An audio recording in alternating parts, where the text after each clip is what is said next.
দাও ইখলাসে এমন মোরে ইয়া ইলাহি। আলহামদুলিল্লাহি রাব্বিল আলামিন ওয়াসসালাতু ওয়াসসালামু আলা সাইয়্যিদিল মুরসালিন আম্মা বা'দ ফাআউযু বিল্লাহি মিনাশ শাইতানির রাজীম বিসমিল্লাহির রহমানির রহিম। আসসালাতু ওয়াসসালামু আলাইকা ইয়া রাসূলাল্লাহ, আসসালাতু ওয়াসসালামু আলাইকা ইয়া হাবিবাল্লাহ, আসসালাতু ওয়াসসালামু আলাইকা ইয়া নবিয়াল্লাহ ওয়া আলা আলিকা ওয়া আসহাবিকা ইয়া নূরাল্লাহ।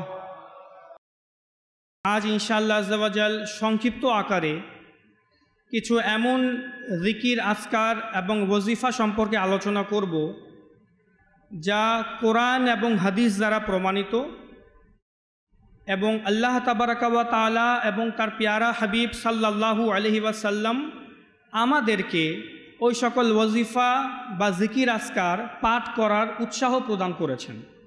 ওই সকল ওজিফা পাঠ করা বা জিকির আজকার করা কোনো ফরজ ওয়াজিব নয়, কিন্তু কিছু আছে সুন্নত যা স্বয়ং প্রিয় নবী পড়তেন এবং সাহাবাই কেরামদেরকেও এবং আমাদেরকেও ওই সকল ওজিফার উপর বা জিকির আজকার করার আদেশ দিয়েছেন।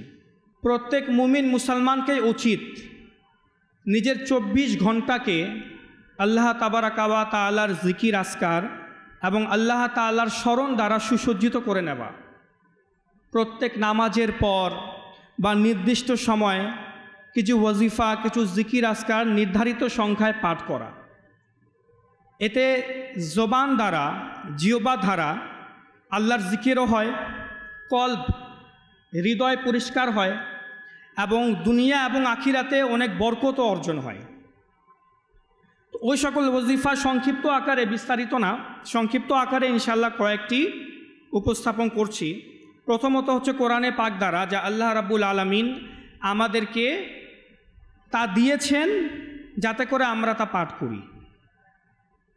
সূরা আম্বিয়া পারা নম্বর 17-তে আল্লাহ রাব্বুল আলামিন ইরশাদ করেছেন, ফানাদা ফি যুলুমাতি আল্লা ইলাহা ইল্লা আনতা সুবহানাকা ইন্নী কুনতু মিনাজ জালিমিন।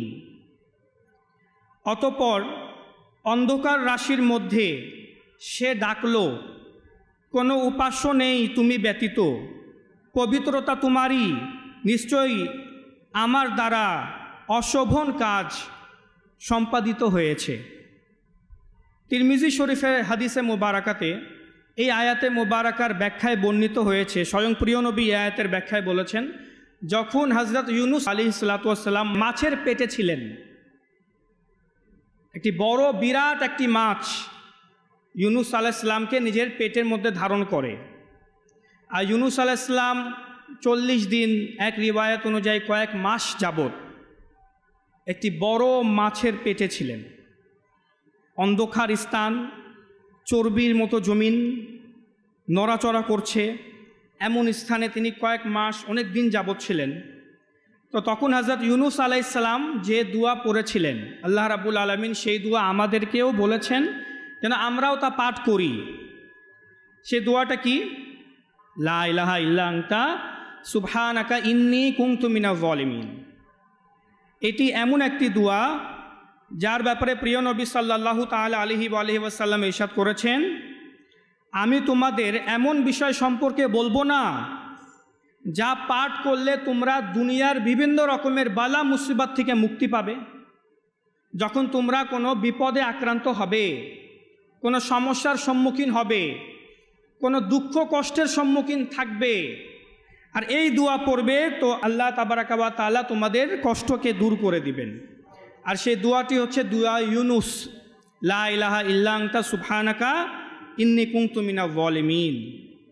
অনুরূপভাবে এটা আমাদের পড়তে থাকা উচিত, উঠতে বসতে। এই দোয়াটি যদি মুখস্থ না থাকে, মুখস্থ করে ফেলা উচিত। সূরা আম্বিয়ার 17 নম্বর পারা। আর আয়াত নম্বর হচ্ছে 87 আর এছাড়াও যদি আপনি সোশ্যাল মিডিয়াতেও লেখেন দুআ ইউনুস তাহলেও চলে আসবে।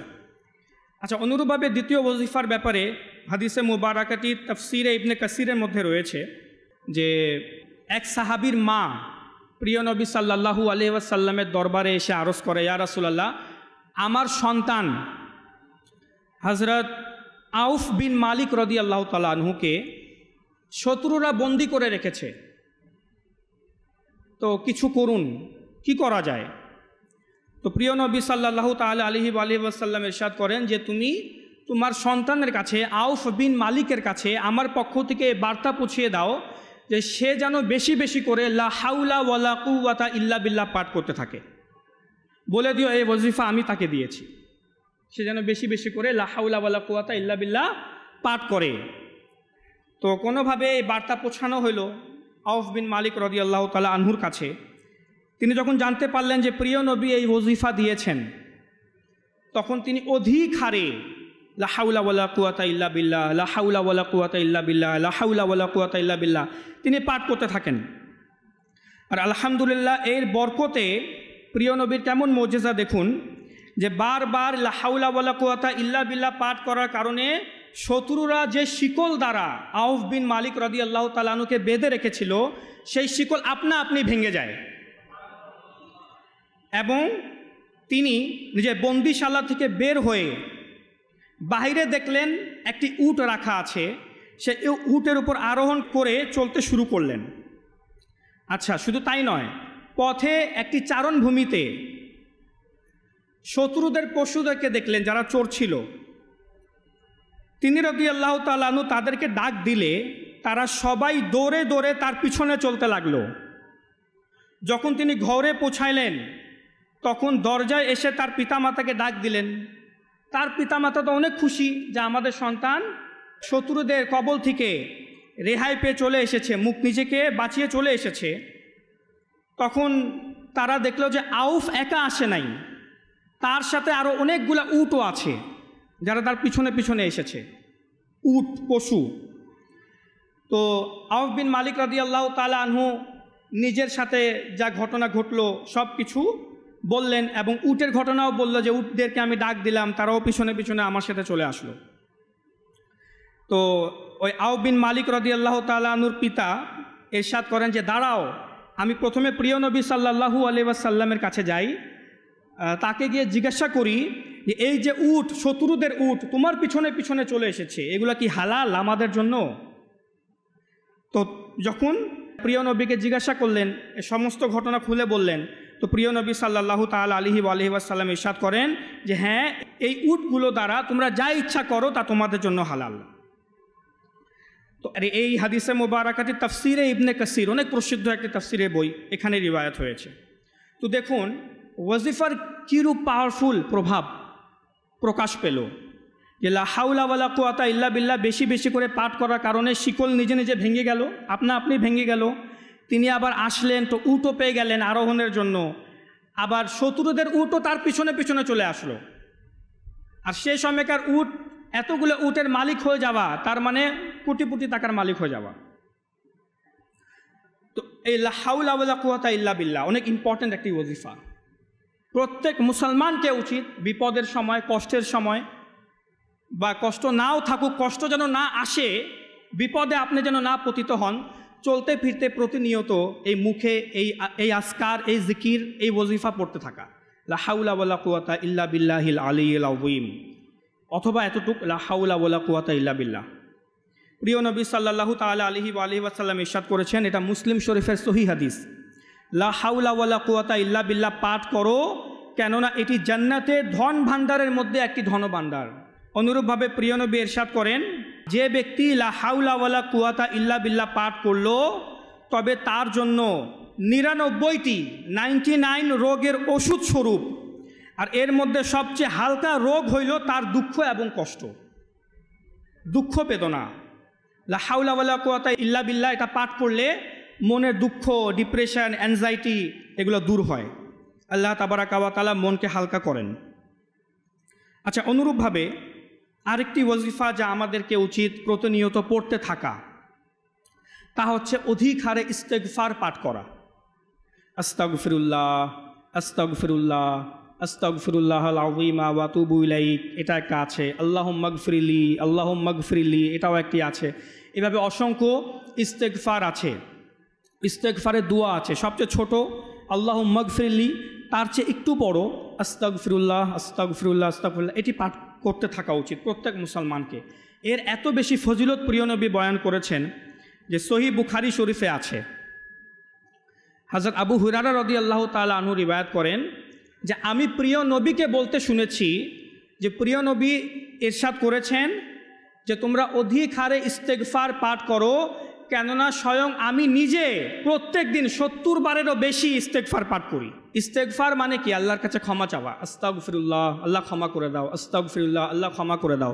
আপনি যখন মনোযোগ সহকারে, আগ্রহ সহকারে এর মিনিংটাকে, এর অর্থটাকে বুঝে বেশি বেশি ইস্তেগফার পাঠ করবেন। আপনি হয়তো কোনো কাজ করছেন বা রাস্তা দিয়ে হেঁটে হেঁটে যাচ্ছেন, বা মসজিদ থেকে বাসায় যাচ্ছেন, বাসা থেকে মসজিদে আসছেন, বা বাসা থেকে আপনার জবে যাচ্ছেন, ব্যবসার উদ্দেশ্যে বের হয়েছেন, আপনি ইস্তেগফার করতে থাকুন। আর মনের মধ্যে ধারণা রাখবেন আমি আল্লাহর কাছে বারবার ক্ষমা চাচ্ছি। আস্তাগফিরুল্লাহ, আস্তাগফিরুল্লাহ, আল্লাহ মাফ করে দাও, হ্যাঁ আল্লাহ আমি অনেক গুনাহ করেছি, মাফ করে দাও, হ্যাঁ আমার থেকে অনেক গুনাহ হয়েছে, আল্লাহ তুমি মাফ করে দাও। দেখবেন আপনার অনেক দুঃখ কষ্ট বালা মুসিবত থেকে আপনার অটোমেটিক্যালি মিরাকেল ঘটবে। আপনার সাথে মিরাকেল ঘটবে। কিভাবে যে আপনার কোন ধরনের বিপদ থেকে বেঁচে যাবেন আপনি নিজেও জানেন না। কারণ স্বয়ং প্রিয় নবী সাল্লাল্লাহু তাআলা আলাইহি ওয়াসাল্লাম ইরশাদ করেছেন, সুনানে আবু দাউদ শরীফের হাদিস, যে ব্যক্তি বেশি বেশি ইস্তেগফার করে, আস্তাগফিরুল্লাহ, আল্লাহর কাছে ক্ষমা চায়, আল্লাহ তাবারাকা ওয়া তাআলা তার সব সংকট থেকে মুক্তির পথ বের করে দিবেন, তার সব পেরেশানি দূর করে দিবেন, এবং তাকে এমন জায়গা থেকে রিজিকও দান করবেন যা সে কল্পনাও করতে পারবে না। সুবহানাল্লাহ, কত সুন্দর। আবু দাউদ শরীফের সহিহ হাদিস। আস্তাগফিরুল্লাহ, এটা বেশি অধিক হারে পাঠ করা। এখন এটা আপনার ইচ্ছা, আপনি সারাদিনে 3-4 বার পাঠ করবেন না সারাদিনে কয়েকশো বার পাঠ করবেন। প্রিয় নবীর হাদিসের উপর যদি আপনার সত্যিকার অর্থে বিশ্বাস থাকে যে প্রিয় নবী যা বলে দিয়েছেন তা মিথ্যা হবে না, তাহলে করুন, ইনশাআল্লাহ পেরেশানিও দূর হবে এবং অন্যান্য হাজতও পূর্ণ হবে। হযরত আবু মুসা আশআরী রাদিয়াল্লাহু তাআলা আনহু, সাহাবী, তিনি কত চমৎকার একটি কথা বলেছেন যে আমরা আমাদের সুরক্ষা দানকারী দুইটি জিনিস ছিল, আমাদেরকে বিপদ আপদ থেকে হেফাজতকারী বা আমাদেরকে সকল প্রকারের জিনিস থেকে সুরক্ষা দানকারী দুইটি জিনিস ছিল। তার মধ্যে থেকে একটি আমরা হারিয়ে ফেলেছি, সব সময়ের জন্য আমরা হারিয়ে ফেলেছি। আর একটি জিনিস কি? তা হচ্ছে আমাদের মাঝে প্রিয় নবী সাল্লাল্লাহু তাআলা আলাইহি ওয়াসাল্লামের উপস্থিতি। প্রিয় নবী যখন হায়াতে মুবারাকাতে ছিলেন, প্রিয় নবীর প্রকাশ্য হায়াতে মুবারাকাতে যখন ছিলেন, তো প্রিয় নবীর ওই উপস্থিতি আমাদের জন্য অনেক বড় সুরক্ষা ছিল। কোনো সমস্যা হলেই সরাসরি প্রিয় নবীর কাছে চলে যেতাম, প্রিয় নবী সমাধান দিয়ে দিতেন আমাদেরকে। কিন্তু আর দ্বিতীয় জিনিস হচ্ছে ইস্তেগফার, যা এখনও আমাদের মাঝে বিদ্যমান। কত বড় কথা! ইস্তেগফার এখনও আমাদের মাঝে বিদ্যমান। যেই দিন এই ইস্তেগফারের প্রভাব ফজিলত আল্লাহ তাআলা উঠিয়ে নেবেন, সেই দিন আমাদের ধ্বংস অনিবার্য, তিনি ইরশাদ করেছেন। তো এই ইস্তেগফারও বেশি বেশি করে পাঠ করা উচিত। অনুরূপভাবে হাদিসে মুবারাকাতে রয়েছে আল মুস্তাদরাক লিল হাকিমের মধ্যে প্রিয় নবী সাল্লাল্লাহু আলাইহি ওয়াসাল্লাম ইরশাদ করেছেন, এক ব্যক্তির ইন্তেকালের পর তার পায়ের দিক থেকে আযাব আসবে, আযাব, শাস্তি, আল্লাহর শাস্তি বা আযাব আসবে। তখন তার পায়ের দিক থেকে তার পা বলবে যে তোমার প্রবেশ করার কোনো রাস্তা নেই, কারণ সে প্রত্যেক দিন রাতে সূরা মুলক তেলাওয়াত করত, সরে যাও। তখন আযাব তার বুক বা পেটের উপর দিয়ে আসবে। তখন তার বুক এবং পেট বলবে যে তোমার আসার কোনো পথ এখানে নেই, তোমার জন্য রাস্তা বন্ধ, কারণ সে প্রত্যেক দিন রাতে এই ব্যক্তি সূরা মুলক তেলাওয়াত করত। অনুরূপভাবে আল্লাহর আযাব বা শাস্তি মাথার কাছ থেকে আসার চেষ্টা করবে। তখন ওই মাথা বলবে যে তোমার প্রবেশের বা আযাবের আসার কোনো পথ নেই, কারণ এই ব্যক্তি প্রত্যেক দিন রাত্রে সূরা মুলক তেলাওয়াত করত। এই কথা বলার পর প্রিয় নবী সাল্লাল্লাহু আলাইহি ওয়াসাল্লাম ইরশাদ করেন যে শোনো, এটি এই কারণ সূরা মুলক হচ্ছে বাধা প্রদানকারী, আর যে ব্যক্তি প্রত্যেক রাত্রে সূরা মুলক তেলাওয়াত করবে তার মৃত্যুর পর তার কবরে আযাব হবে না, কবরে আযাব হবে না। তাওরাত শরীফেও এই সূরাটি ছিল, তাওরাত শরীফেও এই সূরার নাম তখন সূরা মুলক ছিল, এখনও সূরা মুলক। যে ব্যক্তি রাতে এটি পাঠ করবে সে অনেক উত্তম কাজ করলো, প্রিয় নবী ইরশাদ করেছেন। তো সূরা মুলক বেশি না, 2 থেকে 2.5 পৃষ্ঠার একটি সূরা। প্রত্যেক রাত্রে শয়নের পূর্বে বা এশার নামাজের পর বা মাগরিবের নামাজের পর আপনি এই সূরাটি তেলাওয়াত করার অভ্যাস করুন, প্রত্যেক রাত্রে পড়ুন। মৃত্যুর তো কোনো ঠিক ঠিকানা নেই, যদি মৃত্যু হঠাৎ চলে আসে, আমল ভালো না থাকে, তো কবরের আযাব থেকে কে বাঁচাবে আমাদেরকে? প্রত্যেক রাত্রে সূরা মুলক তেলাওয়াত করার অভ্যাস করুন। অনুরূপভাবে প্রিয় নবী সাল্লাল্লাহু তাআলা আলাইহি ওয়াসাল্লাম একদা ইরশাদ করেন যে আজ আমি তোমাদেরকে কোরআনে পাকের 1/3, 3 ভাগের 1 ভাগ কোরআনে পাক তোমাদেরকে তেলাওয়াত করে শোনাবো, সবাই একত্রিত হয়ে যাও। সাহাবায়ে কেরাম একত্রিত হয়ে তারা বসে গেলেন যে প্রিয় নবী কোরআনে পাকের তেলাওয়াত করবেন। প্রিয় নবী শুধু সূরা ইখলাস তেলাওয়াত করে চলে গেলেন। তো সাহাবী বলেন, মুসলিম শরীফের হাদিস, আমরা একে অপরকে দেখতে লাগলাম যে পুরা অর্ধেক কোরআনে পাক বাকি এখনও, আর প্রিয় নবী শুধু সূরা ইখলাস তেলাওয়াত করে চলে গেলেন। তো আমরা একে অপরের সাথে কথা বলতে লাগলাম যে হয়তো আসমান থেকে কোনো বিশেষ সংবাদ এসেছে, ওহী এসেছে, তাই প্রিয় নবী চলে গিয়েছেন, আবার এসে আবার কন্টিনিউ করবেন।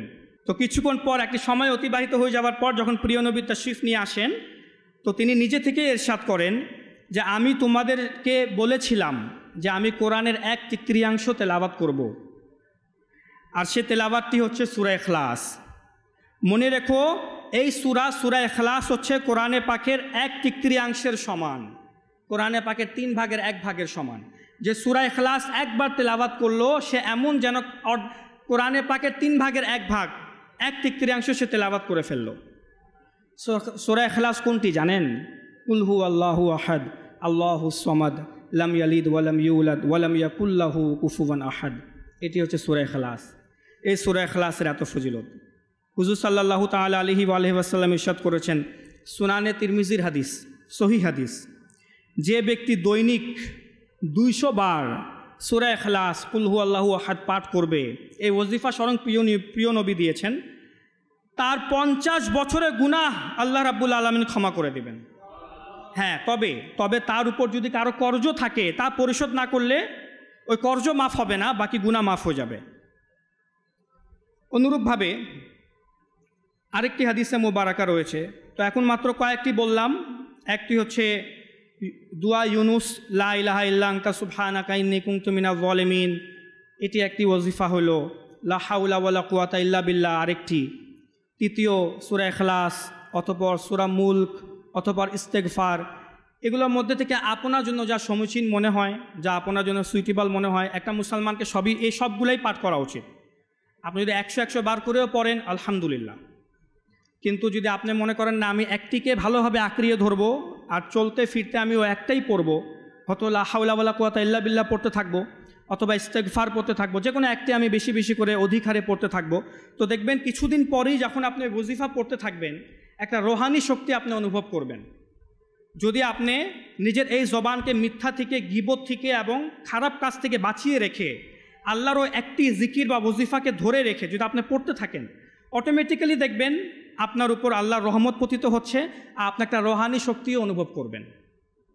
করে দেখতে পারেন, আমাদের বুজুর্গানের দিনগণ তা করেছেন এবং তা পেয়েছেন। আচ্ছা, আরেকটি ওজিফা যা বুখারী শরীফে আছে, বুখারী শরীফ এবং মিশকাত শরীফেও আছে এবং শুউবুল ঈমানের মধ্যেও রয়েছে হাদিসে মুবারাকাটি। হাদিসে মুবারাকাটি কিছুটা এরকম, হযরত আবু হুরায়রা রাদিয়াল্লাহু তাআলা আনহু ইরশাদ করেন যে রাসূল পাক সাল্লাল্লাহু তাআলা আলাইহি ওয়াসাল্লাম আমাকে রমাদানুল মুবারকের ফিতরা দেখাশোনা করার দায়িত্ব দেন। মানে সকলের ফিতরা জমা করার পর যেখানে রাখা হতো সেখানে দায়িত্ব আমাকে দেন দেখভালের জন্য, দেখাশোনার জন্য। তো হঠাৎ রাতের বেলায় একদিন এক ব্যক্তি খাদ্যশস্য হইতে সেখান থেকে কিছু চুরি করে নিয়ে যাচ্ছিল, তো আমি তাকে পাকড়াও করলাম, ওই চোরটাকে আমি ধরলাম, আর ধরে জিজ্ঞাসা করলাম যে তুমি কে, আর তুমি মানুষদের হক এটা চুরি করে নিয়ে যাচ্ছ, আমি তোমাকে প্রিয় নবী সাল্লাল্লাহু আলাইহি ওয়াসাল্লামের কাছে নিয়ে যাব। তখন সে ব্যক্তি অনেক কাকুতি মিনতি করতে লাগলো, হে আবা হুরায়রা, আমি গরিব, আমার সন্তান আছে, তাদেরকে চালাতে হয়, পরিবার পরিচালনা করতে হয়, আমার অবস্থা খুব খারাপ, আমাকে ছেড়ে দিন, আমি আর এরকম চুরি করব না, আমি আর আসবো না, আমি আর চুরি ইত্যাদি করব না। তো হযরত আবু হুরায়রা বলেন, আমার তার উপর মায়া আসলো, আমি তাকে ছেড়ে দিলাম। পরের দিন সকালে আমি যখন প্রিয় নবী সাল্লাল্লাহু তাআলা আলাইহি ওয়াসাল্লামের দরবারে তাশরিফ নিয়ে যাই, তো প্রিয় নবী আমাকে দেখার সাথে সাথে, আমি কিছু বলি নাই, আবু হুরায়রা বলেন আমি কিছু বলি নাই, প্রিয় নবী আমাকে দেখার সাথে সাথে জিজ্ঞাসা করেন, ইয়া আবা হুরায়রা মা ফাআলা আসিরুকাল বারিহা, হে আবা হুরায়রা, গতকাল রাত্রে চোরের সাথে তোমার কি ঘটনা ঘটেছে? দেখুন, আবু হুরায়রা রাদিয়াল্লাহু তাআলা আনহু কিন্তু বলেন নাই।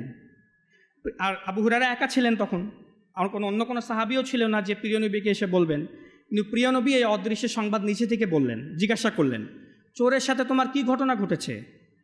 তো আবু হুরায়রা রাদিয়াল্লাহু তাআলা আনহু সব ঘটনা খুলে বললেন, আর ইরশাদ করলেন, শেষে আমি তাকে ছেড়ে দিলাম, তার উপর আমার দয়া হয়। তো প্রিয় নবী সাল্লাল্লাহু আলাইহি ওয়াসাল্লাম ইরশাদ করেন, আমা ইন্নাহু কদ কাযাবাকা ওয়া সায়াউদ, আবু হুরায়রা, সে তোমাকে মিথ্যা বলেছে, স্বভাবই না, সে গরিব না, সায়াউদু, আর সে পুনরায় আসবে। তখন প্রিয় নবী অদৃশ্য সংবাদ আরেকটা দিয়ে দিলেন। এই কথা শুনে আবু হুরায়রা বলেন, ফাআরাফতু আন্নাহু সায়াউদ লিকওলি রাসূলুল্লাহ সাল্লাল্লাহু আলাইহি ওয়াসাল্লাম, সুতরাং আমার ইয়াকিন হয়ে গেল, আমার দৃঢ় বিশ্বাস হয়ে গেল, প্রিয় নবী যেহেতু বলে দিয়েছেন সে আরেকবার আসবে, তো সে আসবেই। ফারাসাতুহু, এবং আমি তার জন্য অপেক্ষা করতে লাগলাম রাতের বেলায়, সে আবার চুরি করতে আসবে, ও চোর আবার আসবে। আর সে ঠিকই আসলো এবং চুরি করতে লাগলো। আবু হুরায়রা আবার তাকে ধরলেন, বলে এবার তোমাকে ছাড়বো না, তোমাকে প্রিয় নবীর দরবারে নিয়ে যাব। সে আবার কান্নাকাটি শুরু করে দেয়, হে আবু হুরায়রা, আমি অভাবী, আমার ছেলে আছে, সন্তানের বোঝা আমার উপর আছে, আমার স্ত্রী আছে, আমাকে ছেড়ে দেন, আমি সত্যি পাক্কা ওয়াদা করছি আমি আর আসবো না, আজ আমাকে ছেড়ে দেন। আবু হুরায়রা সাহাবী ছিলেন, নরম মনের মানুষ, পবিত্র মনের মানুষ, ছেড়ে দিলেন। পুনরায় আবার আসলেন প্রিয় নবীর দরবারে সকালে, আর এবারও প্রিয় নবী নিজে থেকে জিজ্ঞাসা করলেন, মা ফাআলা আসিরুকা, তোমার ওই চোরের কি হলো, চোরের সাথে কি ঘটলো? তো আবু হুরায়রা রাদিয়াল্লাহু তাআলা আনহু ইরশাদ করেন, ইয়া রাসূলুল্লাহ, সে বেশি বেশি করে নিজের দারিদ্রতা প্রকাশ করছিল, অভাবের কথা বলছিল, আমি তাকে ছেড়ে দিয়েছি। প্রিয় নবী পুনরায় বললেন, কদে কাযাবাকা সায়াউদ, সে মিথ্যা বলেছে এবং তৃতীয়বার আবার আসবি সে রাত্রেবেলায়, আজকে রাতেও সে আসবে। তো আবু হুরায়রা রাদিয়াল্লাহু তাআলা আনহু আবার অপেক্ষা করতে লাগলেন রাতের বেলায়, আর শের চোর ঠিকই আসলো আর চুরি করতে লাগলো। আবু হুরায়রা তাকে পাকড়াও করলেন আর বললেন, এবার তোমার আর রেহাই নেই, আর তোমাকে ছাড়বো না। এবার চোর কি বলল জানেন? বলল, এ আবু হুরায়রা, যদি আপনি আমাকে এইবার ছেড়ে দিবেন তাহলে আমি আপনাকে একটি ওজিফা দিব, এমন একটি ওজিফার কথা বলবো, ইয়ানফাউকাল্লাহু বিহা, যে ওজিফার ওসিলায় আল্লাহ রাব্বুল আলামিন আপনাকে অনেক উপকৃত করবে। বলেন সে ওজিফাটি কি? সে বলল, যখন আপনি রাতের বেলায় বিছানায় শুইতে যাবেন, বিছানায় আসবেন, তখন আয়াতুল কুরসি পাঠ করবেন। কি পড়বেন? আয়াতুল কুরসি পাঠ করবেন। তো ফা ইন্নাকা লা ইয়াজালা আলাইকা মিনাল্লাহি হাফিজুন, তো আল্লাহ তাবারাকা ওয়া তাআলার পক্ষ থেকে একজন ফেরেশতা আপনার হিফাজতের জন্য চলে আসবে, আর সকাল পর্যন্ত কোনো শয়তান আপনার কাছে আসতে পারবে না। এত সুন্দর ওজিফা শুনে আবু হুরায়রা রাদিয়াল্লাহু তাআলা আনহু ছেড়ে দিলেন। পরের দিন আবার আসলেন প্রিয় নবীর দরবারে সকালে। তো প্রিয় নবী জিজ্ঞাসা করলেন, কি হলো সে চোরের সাথে? হযরত আবু হুরায়রা রাদিয়াল্লাহু তাআলা আনহু সম্পূর্ণ ঘটনা বলাতে প্রিয় নবী ইরশাদ করেন, কদে সদাকাকা। এতদিন বলতেছেন কদে কাযাবাকা, এখন প্রিয় নবী ইরশাদ করেন কদে সদাকাকা, হ্যাঁ সে তোমাকে সত্য বলেছে, কিন্তু আবু হুরায়রা মনে রেখো সে অনেক বড় একজন মিথ্যুক। আর তুমি জানো তুমি 3 রাত ধরে কার সাথে কথা বলছিলে, কার সাথে তোমার প্রতি রাতে দেখা হইতো? আবু হুরায়রা বলেন, কে? সে ছিল ইবলিশ শয়তান। সে কে ছিল? সে অরিজিনাল ইবলিশ শয়তান ছিল, যে মানুষের সুরতে, মানুষের আকৃতিতে বারবার তোমার কাছে আসছিল। আর শেষ রাতে সে জানতো তুমি তাকে ছাড়বা না, তুমি আমার কাছে তাকে নিয়েই আসবা পরের দিন, তাই সে তোমাকে দেখালো যে সে একজন মুমিন, আর এই মুমিনের কথা বলার জন্যই সে প্রমাণ দেওয়ার জন্য সে তোমাকে সত্যি একটা ওজিফা দিয়ে চলে গেল। সূরা আয়াতুল কুরসি এমন একটি ওজিফা যে প্রত্যেক রাত্রে শয়নের সময় বিছানায় যাওয়ার সময় আয়াতুল কুরসি পড়ে নিবে, শয়তান তার কাছে আসবে না, আর আল্লাহর ফেরেশতা তাকে হেফাজত করবে। তাই আমাদের উচিত প্রত্যেক রাত্রে শয়নের পূর্বে আয়াতুল কুরসি পাঠ করে নেওয়া, এটা তেলাওয়াত করে নেওয়া। বিছানায় শুয়ে শুয়ে পড়বেন না, বিছানাকে বরাবর করে শুয়ে পড়বেন না, বিছানায় যাবার সময় বা বিছানায় শোয়ানোর পূর্বে বসে পড়ে নেবেন, তারপর শুয়ে যাবেন। আচ্ছা, এই হাদিসে মোবারকাতে এক তো আমরা জানতে পারলাম আয়াতুল কুরসির ফজিলত। অপরদিকে আরেকটি বিষয় যা স্পষ্ট হয়, প্রিয় নবী সাল্লাল্লাহু আলাইহি ওয়াসাল্লামের অদৃশ্যের জ্ঞান কত ছিল, প্রিয় নবীর ইলমে গায়ব কত ছিল, যে প্রিয় নবী সাল্লাল্লাহু আলাইহি ওয়াসাল্লাম নিজে থেকেই জেনে গেলেন যে পরবর্তী রাতে কি হবে এবং আবু হুরায়রার সাথে কি ঘটেছে। তো বোঝা গেল আল্লাহ তাবারাকা ওয়া তাআলা প্রিয় নবী সাল্লাল্লাহু আলাইহি ওয়াসাল্লামকে ইলমে গায়ব দিয়েছেন। আচ্ছা, অনেকের এই কথা হজম হয় না, যদিও বা হাদিসে মুবারাকাতে আছে, তারপরেও অনেকের হজম হয় না যে প্রিয় নবী অদৃশ্যের জ্ঞান কিভাবে জানেন, এটা কি সম্ভব? প্রিয় নবীর কাছে কি আসলে ইলমে গায়ব ছিল? এটা তো শুধু আল্লাহ তাআলার কাছেই আছে। তো আল্লাহ তাবারাকা ওয়া তাআলা কোরআনে পাকে কি ইরশাদ করেছেন? আল্লাহ রাব্বুল আলামিন কোরআনে পাকে ইরশাদ করেছেন, আলিমুল গায়বি ফালা ইউযহিরু আলা গায়বিহি আহাদা। আল্লাহ রাব্বুল আলামিন ইরশাদ করেন, এবং আল্লাহ তিনি আল্লাহ অদৃশ্যের জ্ঞানী, আলিমুল গায়েব। আল্লাহ রাব্বুল আলামিন আলিমুল গায়েব, তিনি অদৃশ্যের জ্ঞানী।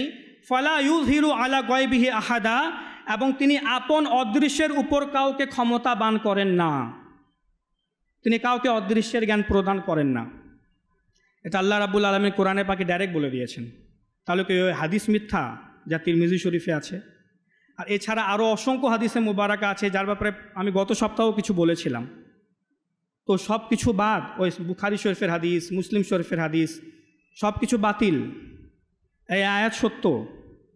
তো অনেকে এই আয়াতে মুবারাকাকে ধরে প্রিয় নবীর ইলমে গায়বকে সম্পূর্ণ অস্বীকার করে দেয়, কারণ সে শুধু অর্ধেক পড়েছে, বাকিটা পড়েই না। যেমন আল্লাহ রাব্বুল আলামিন কোরআনে পাকে ইরশাদ করেছেন, লা তাকরাবুস সলাহ, নামাজের নিকটেও যাবে না। দেখুন, নামাজের নিকটেও যাবে না, তাহলে বাদ দিই নামাজ। আল্লাহ তাআলা তো বলে দিয়েছেন নামাজের নিকটে যেও না, লা তাকরাবুস সলাহ, নামাজের কাছেও যাবে না। তাহলে আমরা 5 ওয়াক্ত নামাজ কেন পড়ছি? কেউ যদি এতটুকু পড়ে নেয় তাহলে আসলে সে পথভ্রষ্ট হয়ে যাবে। এরপরে যে আল্লাহ তাআলা ইরশাদ করেছেন, যখন তোমরা নেশা অবস্থায় থাকবে তখন নামাজে এসেও যাবা না, কারণ তোমার এই নেশা অবস্থায় থাকা, মদ পান করার কারণে তুমি যে নেশাগ্রস্ত হয়ে গেছো, এটা নাপাক অবস্থা, আর এমন অবস্থায় নামাজের কাছেও আসবে না। কেউ যদি প্রথম 2টা শব্দ পড়ে ফতোয়া দেয়, নামাজের কাছেও যাওয়া যাবে না। তো আল্লাহ রাব্বুল আলামিন এই আয়াতে ইরশাদ করেছেন তিনি অদৃশ্যের জ্ঞানী এবং তিনি কাউকে ক্ষমতাবান করেন না, এই গ্যাপ তিনি কাউকে দেন না। এরপরেই আল্লাহ তাআলা ইরশাদ করেছেন, ইল্লা মানিরতাদা মির রাসূলিন, তিনি কাউকে দেন না কিন্তু নিজের মনোনীত রসুল ব্যতীত, নিজের রসুলদেরকে, কিছু মনোনীত বাছাইকৃত নবী রসুলদেরকে, প্রিয় বান্দাদেরকে তিনি ইলমে গায়ব প্রদান করেন, অদৃশ্যের জ্ঞান দিয়ে থাকেন। আর এই মনোনীতর মধ্যে প্রিয় নবী হবে না, এটা কি সম্ভব? যে প্রিয় নবী সাল্লাল্লাহু আলাইহি ওয়াসাল্লাম সকল নবী রাসূলদের সর্দার, তিনি মনোনীত হবেন না? আর ইউসুফ আলাইহিস সালাম স্বপ্নের তাবির বলে তিনি মনোনীত হয়ে যাবেন? মুসা আলাইহিস সালাম মনোনীত হয়ে যাবেন? ইব্রাহিম আলাইহিস সালাম মনোনীতর অন্তর্ভুক্ত হয়ে যাবেন? আর প্রিয় নবী রসুলদের সর্দার হয়েও তিনি মনোনীত বান্দার অন্তর্ভুক্ত হবেন না? এই আয়াতে আল্লাহ তাআলা বলেছেন, মানিরতাদ, যাকে আল্লাহ তাআলা বেছে নেবেন তাকে ইলমে গায়ব, অদৃশ্যের জ্ঞান দিবেন, এমন জ্ঞান যা প্রকাশ্য আমরা দেখতে পারি না, বুঝতে পারি না। দেয়ালের পিছনে কি আছে, আমি পৃথিবীর এক প্রান্তে আছি, অপর প্রান্তে কি হচ্ছে। হ্যাঁ, বর্তমানে যদি প্রকাশ্যভাবে বলতে যাই, আমরা অনেকে অদৃশ্য সংবাদ বলতে পারি। বর্তমানে সিসিটিভি ক্যামেরার মাধ্যমেও আমরা আমাদের মোবাইলে দেখে নিতে পারি পৃথিবীর অপর প্রান্তে কি হচ্ছে। আপনি বাসায় বসে আছেন, আপনি মোবাইলে দেখছেন, হ্যাঁ আমার কর্মচারী দোকানে কি করছে, কোনো গণ্ডগোল করছে না তো? তো এটা আপনার কাছেও তো অদৃশ্যের জ্ঞান আছে। আপনিও যখন এসে কর্মচারীকে বলবেন, আজকে দেখলাম অমুক ঘটিকার সময় তুমি ছিলে না, কোথায় ছিলে? তো ওই কর্মচারীও বলবে, আরে মালিক কীভাবে জানে আমি যে ছিলাম না? অদৃশ্যের জ্ঞান না? তো টেকনোলজির মাধ্যমে যদি এটা সম্ভব, তো রোহানিভাবে আমার প্রিয় নবী ইলমে গায়ব কেন জানবেন না? আচ্ছা, একটা বিষয় মনে রাখবেন, এই মাসআলা ক্লিয়ার রাখবেন। এটা আমি এর জন্য বলছি, কারণ এটা আপনাদেরও জানা দরকার, আমাদেরও জানা দরকার, আমাদের সন্তানদেরকেও আমাদেরকে এসব ইসলামিক নিয়ম কানুন শরীয়ত মাসলা মাসাইল জানানো উচিত। এই কারণেই বলছি, কোনো দ্বিধাদ্বন্দ্বর জন্য না। আচ্ছা, এই মাসলাটা মনে রাখবেন, সম্পূর্ণ মখলুকের, সম্পূর্ণ সৃষ্টি, ফেরেশতা, নবী রাসূলগণ সকলের জ্ঞানকে, বুদ্ধিকে একত্রিত করলে যা হবে তা যদি প্রিয় নবীর সাথে, প্রিয় নবীর জ্ঞানের সাথে তুলনা করা হয়, তাহলে তা এমন যেমন সমুদ্রের সামনে এক ফোঁটা পানি। আমাদের ভূপৃষ্ঠের যত মানুষ আছে, ফেরেশতা, নবী রাসূল সকলের জ্ঞানকে একত্রিত করলে প্রিয় নবীর জ্ঞানের তুলনায় এমন যেমন সমুদ্রের সামনে কি, আপনি একটি সুই সমুদ্রে প্রবেশ করান, তারপর বের করেন, সমুদ্রে কিন্তু বালতির মধ্যে না, সমুদ্রে প্রবেশ করান তারপর বের করেন, অত বড় এক ফোঁটা পানি যে সুই থেকে টপকে পড়বে, ওটা হচ্ছে আমাদের ইলম। আর প্রিয় নবীর জ্ঞান হচ্ছে সম্পূর্ণ সমুদ্র। কিন্তু এখানে বিষয় হচ্ছে যে মাসলাটি, এখন প্রিয় নবীর জ্ঞানের তুলনা, চাই অদৃশ্যের জ্ঞান হোক, প্রকাশ্য জ্ঞান হোক, প্রিয় নবীর জ্ঞানের তুলনা আবার আল্লাহ রাব্বুল আলামিনের সাথে করা যাবে না। কারণ প্রিয় নবীর জ্ঞানের একটি সীমা আছে। আপনি কক্সবাজার গিয়েছেন বা যাবেন, তো কক্সবাজারের তীরে দাঁড়িয়ে আপনি যখন সমুদ্রে দেখেন, তা আপনার কি মনে হয়? সমুদ্রের কোনো শেষ নেই। সূর্য যখন ডুবে অস্ত যায়, তখনও মনে হয় সূর্য সমুদ্রের মধ্যেই ডুবে যাচ্ছে, ঠিক না? কেন? আপনি তো তার পার দেখছেনই না, সমুদ্র কোথায় গিয়ে শেষ হচ্ছে। আপনার দৃষ্টিতে সমুদ্রের শেষ নাই, সমুদ্র জানে আমার শেষ আছে। তো সমুদ্র, প্রিয় নবীর জ্ঞান সমুদ্রের ন্যায়, কিন্তু একটি সীমা আছে, প্রিয় নবীর জ্ঞানের একটি সীমা আছে, এটি মানতে হবে। কিন্তু আল্লাহ রাব্বুল আলামিনের জ্ঞানের কোনো সীমা নেই। তার অদৃশ্যের জ্ঞান হোক, তার প্রকাশ্য ইলমে গ্যাব, ইলমে জাহির, প্রকাশ্য জ্ঞান, অদৃশ্যের জ্ঞান, আল্লাহ তাআলার জ্ঞানের কোনো সীমা নেই। যদি এখন কেউ এভাবে উদাহরণ দেয় বা আমি এভাবে বলি যে প্রিয় নবীর জ্ঞানের উদাহরণ আল্লাহ তাআলার জ্ঞানের উদাহরণের সামনে এমন যেমন সমুদ্রের সামনে এক ফোঁটা পানি, এটাও ভুল হবে, এটাও ভুল হবে। আমি যদি এই উদাহরণ তো দেই যে আল্লাহ তাআলার জ্ঞান সমুদ্র, প্রিয় নবীর জ্ঞান এক ফোঁটা পানি, এটাও ভুল, বেয়াদবি হবে, আল্লাহ তাআলার সাথে বেয়াদবি হবে। আল্লাহর জ্ঞানের সাথে কারো তুলনাই নেই, কোনো সীমাই নেই। প্রিয় নবীর জ্ঞানের সাথে আল্লাহর জ্ঞানের তুলনা হবে না, কিন্তু উম্মতির জ্ঞানের সাথে প্রিয় নবীর জ্ঞানের তুলনা হবে। আর তাই এভাবে আমাদের সকলের জ্ঞান মিলেও প্রিয় নবীর সামনে এক ফোঁটা পানির নেয়। প্রিয় নবীকে আল্লাহ এত জ্ঞান দিয়েছেন, যেভাবে আমরা সমুদ্রের সামনে দাঁড়ালে দেখি সমুদ্রের শেষ নাই, আমরা আমাদের ক্ষেত্রে আমাদেরও মনে হবে এরকম, যদি আমরা প্রিয় নবীর জ্ঞানকে উপলব্ধি করি যে আসলেই তো প্রিয় নবীর জ্ঞানের কোনো শেষ নাই, কিন্তু আছে। এটা আল্লাহ তাআলা জানে কত আছে, প্রিয় নবী জানে কত আছে। তো এই মাসলাটি মনে রাখবেন, আমাদের সাথে প্রিয় নবীর জ্ঞানের তুলনা হবে, প্রিয় নবীর সাথে আল্লাহর বা কারো জ্ঞানের তুলনা হবে না। আল্লাহর জ্ঞান সীমাহীন। তো এতে শিরিক হওয়া বা আল্লাহ তাআলার সাথে তুলনা হওয়ার কোনো অবকাশই নেই। প্রিয় নবীর ইলমে গ্যাপকে মানলে, যা হাদিস দ্বারা এবং কোরআন দ্বারা বোঝা যায়, এতে কোনো বেয়াদবি হবে না, কোনো শিরিক হবে না, কিছু হবে না, বরং উত্তম হবে। বরং কেউ যদি এইভাবে আকীদা পোষণ করে, বিশ্বাস রাখে যে প্রিয় নবীর ইলমে গ্যাপই নাই, সম্ভবই না প্রিয় নবীর ইলমে গ্যাপ হওয়া, তাহলে সে কুফরি করে ফেলবে।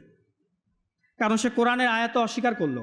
কারণ আল্লাহ তাআলা বলেছেন, আমি কাউকে ইলমে গ্যাপ প্রদান করি না কিন্তু আমার মনোনীত রাসূল ব্যতীত। এই মনোনীত রাসূল ব্যতীত আয়াতের অস্বীকার হয়ে যাবে, ইল্লা মানির তাদামির রাসূল। আর কোরআনের একটা শব্দের অস্বীকার করলে মানুষ কাফির হয়ে যাবে, তার ইমানই থাকবে না, ও যত বড় আল্লামা হোক না কেন।